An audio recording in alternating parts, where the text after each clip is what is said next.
Everybody experiences what I'm about to talk about. Everybody has some form of it. It could be in a relationship, a loving relationship. It could be a job relationship. It could just be anything, man. So let's talk about it. Life is too short to be waiting on somebody to act right.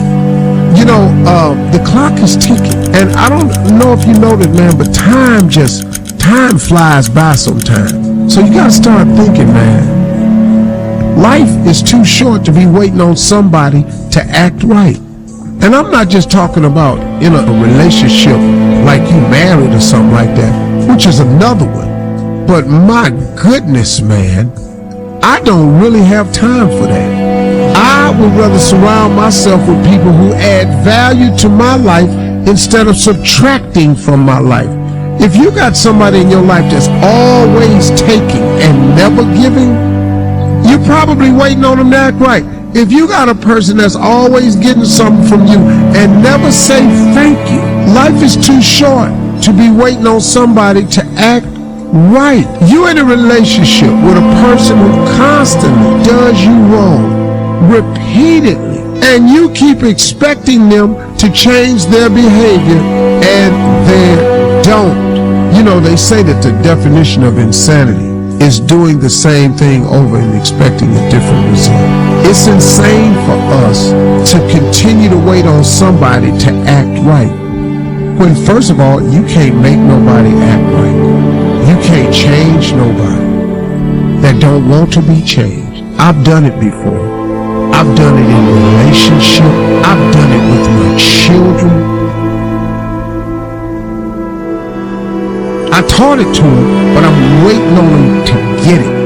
And I got tired of it. And I told him one time, I said, hey, I'm done. I'm done trying to get you to move on and let's just have a great life together. I'm tired of you bringing up issues. I don't let people do that to me no more. You stop bringing up issues from the past. We've all changed. Grow up, move on. Now, if you want to stay back there and want to hang on to something in the past so you can keep talking about how miserable you are, go on and be miserable. But life is too short for me to be waiting on you to act right.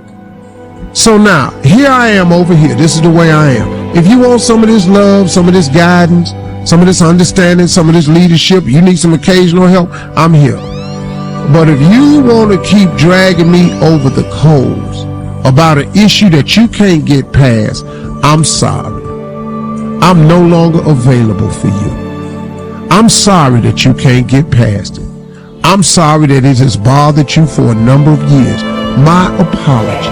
Have you ever found yourself apologizing to somebody over and over for the same thing, but they just can't seem to get past it?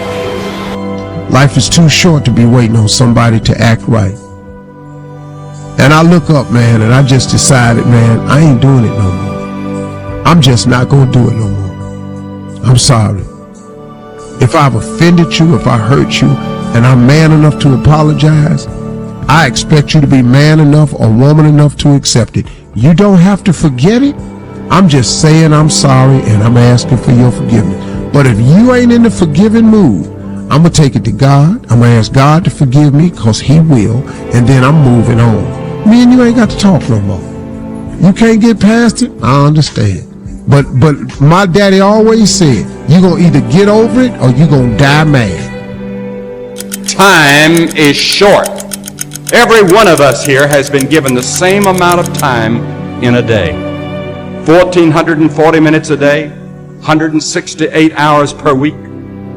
I'd write down my priorities and I'd get committed to certain priorities. Now is the accepted time. The things we ought to do, the classes we ought to take, the books we ought to read, do it now.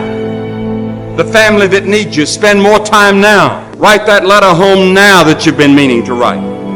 Time for study, do it now. People you ought to witness to, do it now.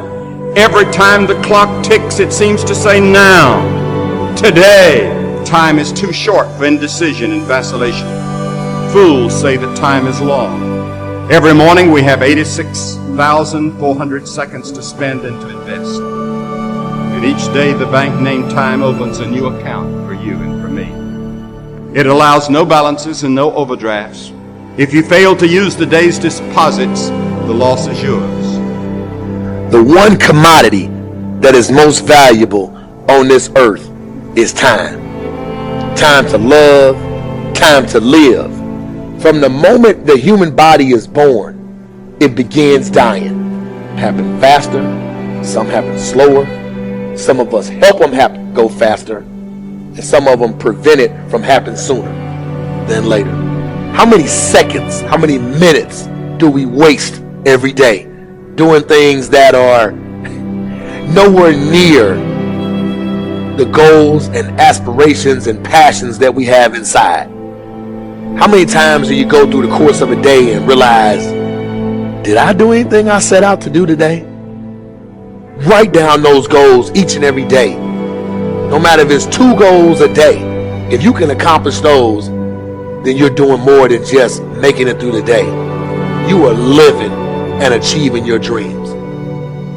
Find time to better yourself. Read, explore, research. Live life.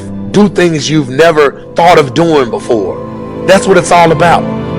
When you're born, that's that date that they put on the left side of the tombstone.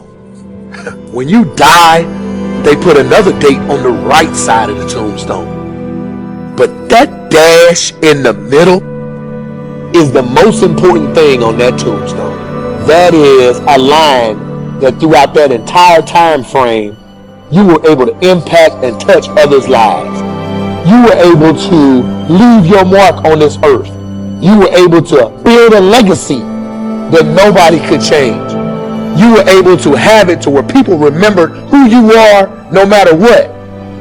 When you're living for that dash in the middle, you're going to remember your why. Your why you're here. Not the why did you do something.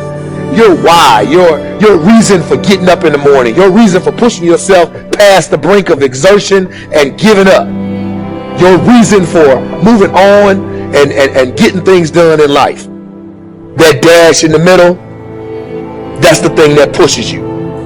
How do you rate yourself on a scale of 1 to 10 in terms of your physical appearance, in terms of your health? Do you take care of yourself? Are you allowing yourself to get overweight and out of shape? Are you conscious of your health? Are you watching the food that you take into your body? Do you make a deliberate effort to exercise? You know, it was George Burns who said, we cannot help getting older, but we don't have to get old. And many of us get old before our time because we don't take time to take care of ourselves. Your environment is a very good indicator. On a scale of 1 to 10, is it what you want it to be? Do you find it desirable? Are you satisfied? The job or career that you're involved in. Someone said that 85% of the American public are unhappy with their jobs. Are you spending 8 hours a day just doing time? Your relationships. What kind of impact is it having on your life? Is it nourishing or is it a toxic relationship? Does it drain you or does it build you up? Ask yourself that. How motivated are you to do something about it? Your contribution, your actions. What are you giving? Many people will leave the universe without a trace. No one will know they were here. And in fact, under their name, we could put under there, not used up. Will anybody know that you came this way? What contribution are you giving? What will you leave? What will be different because you came this way?